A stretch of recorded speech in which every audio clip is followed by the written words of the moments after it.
এই মুহূর্তে বাংলাদেশে যতগুলো আপনার প্রিন্ট মিডিয়া, ইলেকট্রনিক্স মিডিয়া সহ সামাজিক যোগাযোগ মাধ্যম আছে, সব কয়টিতেই আপনি যদি চোখ রাখেন তাহলে আপনি সংবাদের চেয়ে অপসংবাদটাই সবচেয়ে বেশি পাবেন।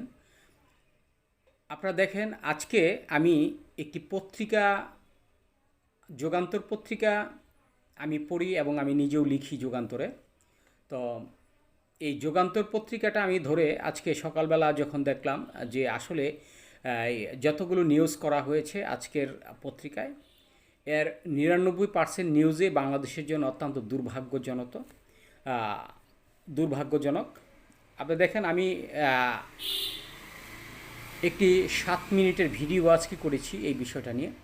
আসলে আমাদের বাংলাদেশে এমন একটি পরিস্থিতি আসবে, এটা আমরা কখনোই কল্পনা করি না। গতকাল ধারালো অস্ত্র নিয়ে ধাওয়ার যে ভিডিওটা দেখেছেন আপনারা, গাজীপুরে একজন সাংবাদিক, তার নাম তুহিন, আমার খুব পরিচিত একজন ব্যক্তি, সাংবাদিক হিসেবে একজন ভালো মনের মানুষ ছিলেন। তিনি একটি নিউজ করতে যেয়ে তিনি যখন ভিডিও করতেছিলেন, ঠিক তখন এই দুর্বৃত্তরা তাকে ধাওয়া করে তাকে হত্যা করে। আসলে এখন আমাদের বাংলাদেশে কোনো মানুষের নিশ্চয়তা খুব বেশি হয়তো দেওয়া যাবে না, তার কারণ নিরাপত্তা যেহেতু দেশে নেই।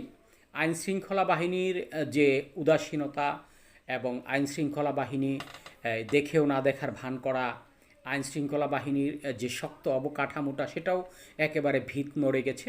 এই সব কিছু মিলে এখন আমাদের দেশের পরিস্থিতিটা খুব ঘোলাটে এবং আমরা মনে করি যে এখন যদি এই আইনশৃঙ্খলা বাহিনীর আপনার উন্নয়ন না হয়, যেমন নির্বাচনটা একটা অনিশ্চয়তার দিকে এগিয়ে যাচ্ছে, ঠিক এরকমই বাংলাদেশের প্রত্যেকটা স্থানে আমরা দেখব যে খুন খারাপি, মারামারি, কাটাকাটি, এই একে অপরকে আপনার গুলি করে মারছে কিংবা রান্দা দিয়ে কুপিয়ে মারছে। আসলে এ থেকে আমরা পরিত্রাণ চাই এবং বাংলাদেশের যারা সাধারণ মানুষ তারা যাতে নিরাপত্তায় থাকে এই প্রত্যাশাই করি। ধন্যবাদ সবাইকে।